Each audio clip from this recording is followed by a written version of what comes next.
malakas na, may babalik pa. TNT, ina-activate na si Poy Eram. Mga ka-hoops, ang TNT tropang giga na nangunguna na sa standings ay magiging mas malakas pa. Oo, dahil malapit nang bumalik sa kwadra ang isang malaking pangalan, ang veteran big man na si Poy Eram. Ito na ang pinakahihintay ng maraming fans. Matapang ang TNT sa 5-1 record at ngayon ia-activate na nila si Eram na inaasahang makakalaro na sa kanilang susunod na laban kontra Rain or Shine sa Cagayan de Oro. Matatandaang na-injure si Eram noong Philippine Cup Finals ng nakaraang season. Akala noon ay meniscus tear lang. Ngunit pagkatapos ng series, inanunsyo niya na may ACL injury siya at kailangan ng surgery. Pero heto ang magandang balita.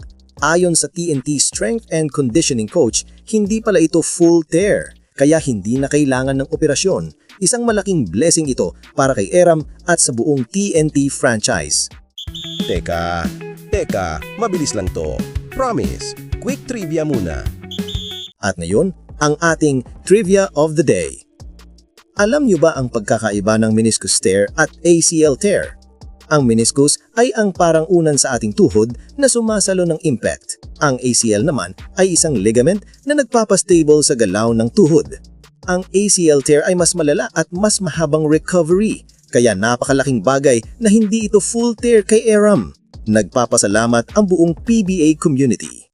At ngayon, isipin nyo ang front court ng TNT. Nandiyan ang 43-year-old pero batang-bata pa rin si Kelly Williams. Nandiyan ang athletic na si Brandon Ganuelas-Rosser at nandiyan ang umi-improve na si Henry Galinato.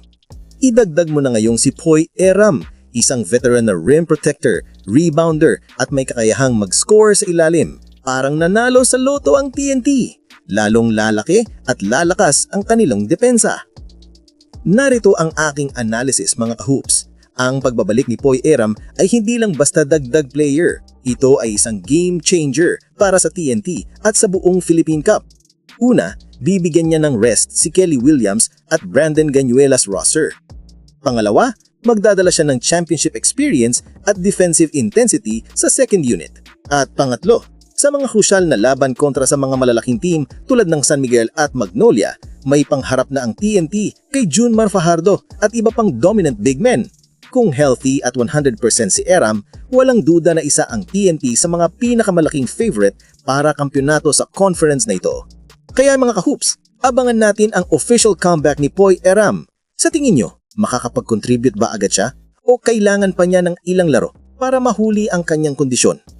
I-comment nyo ang inyong welcome back message para kay Poy Eram. Huwag kalimutang i-like, mag-subscribe, at i-ring ang bell para sa lahat ng PBA comeback stories at updates. Better late than never, mga ka-hoops!